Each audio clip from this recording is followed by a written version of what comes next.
एवं परंपरा प्राप्तम् इमं राजर्षयो विदुः सकाले नेह महता योगो नष्टः परन्तप।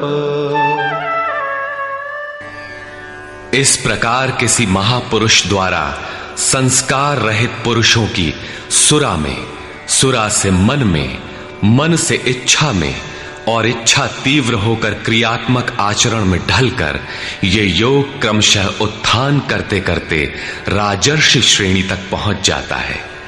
उस अवस्था में जाकर विदित होता है। इस स्तर के साधक में रिद्धियों सिद्धियों का संचार होता है। वो योग इस महत्वपूर्ण काल में इसी लोक अर्थात शरीर में प्रायः नष्ट हो जाता है। इस सीमा रेखा को कैसे पार किया जाए? क्या इस विशेष स्थल पर पहुंचकर सभी नष्ट हो जाते हैं? श्री कृष्ण कहते हैं, नहीं, जो मेरा आश्रित है, मेरा प्रिय भक्त है, अनन्य सखा है, वो नष्ट नहीं होता।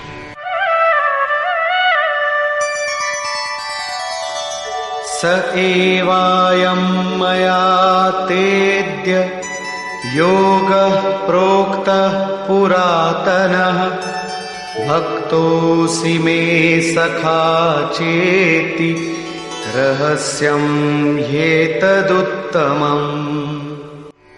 वो ही ये पुरातन योग अब मैंने तेरे लिए वर्णन किया है, क्योंकि तू मेरा भक्त और सखा है और ये योग उत्तम रहस्यपूर्ण है। अर्जुन क्षत्रिय श्रेणी का साधक था, राजर्षि की अवस्था वाला था, जहां रिद्धियों सिद्धियों के थपेड़े में साधक नष्ट हो जाता है। इस काल में भी योग कल्याण की मुद्रा में ही है, किंतु प्रायः साधक यहां पहुंचकर लड़खड़ा जाते हैं। ऐसा अविनाशी किंतु रहस्यमय योग श्री कृष्ण ने अर्जुन से कहा, क्योंकि नष्ट होने की अवस्था में अर्जुन था ही। क्यों कहा? इसलिए कि तू मेरा भक्त है, अनन्य भाव से मेरे आश्रित है, प्रिय है, सखा है। जिस परमात्मा की हमें चाह है, वो सद्गुरु परमात्मा आत्मा से अभिन्न होकर जब निर्देशन देने लगे, तभी वास्तविक भजन आरंभ होता है।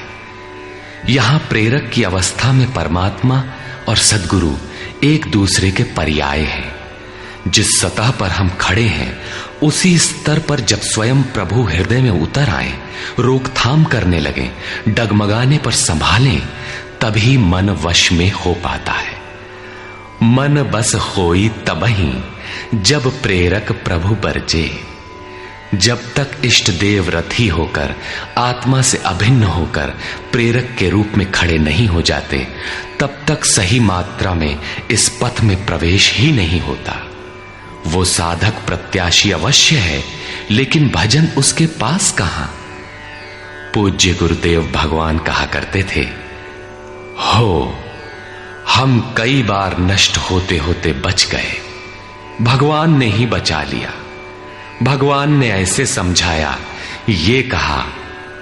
हमने पूछा, महाराज जी, क्या भगवान भी बोलते हैं, बातचीत करते हैं? बोले, हां, हो, भगवान ऐसे बतियावत हैं जैसे हम तुम बतियाई, घंटों बतियाई और क्रम न टूटे। हमें उदासी हुई और आश्चर्य भी कि भगवान कैसे बोलते होंगे, ये तो बड़ी नई बात है। कुछ देर बाद महाराज जी बोले, काहे घबराता है, तो हूं से बतियाई हैं। अक्षरशः सत्य था उनका कथन, और यही सख्य भाव है।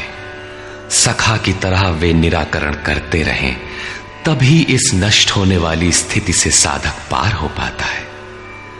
अभी तक योगेश्वर श्री कृष्ण ने किसी महापुरुष द्वारा योग के आरंभ, इसमें आने वाले व्यवधान, उससे पार पाने का रास्ता बताया।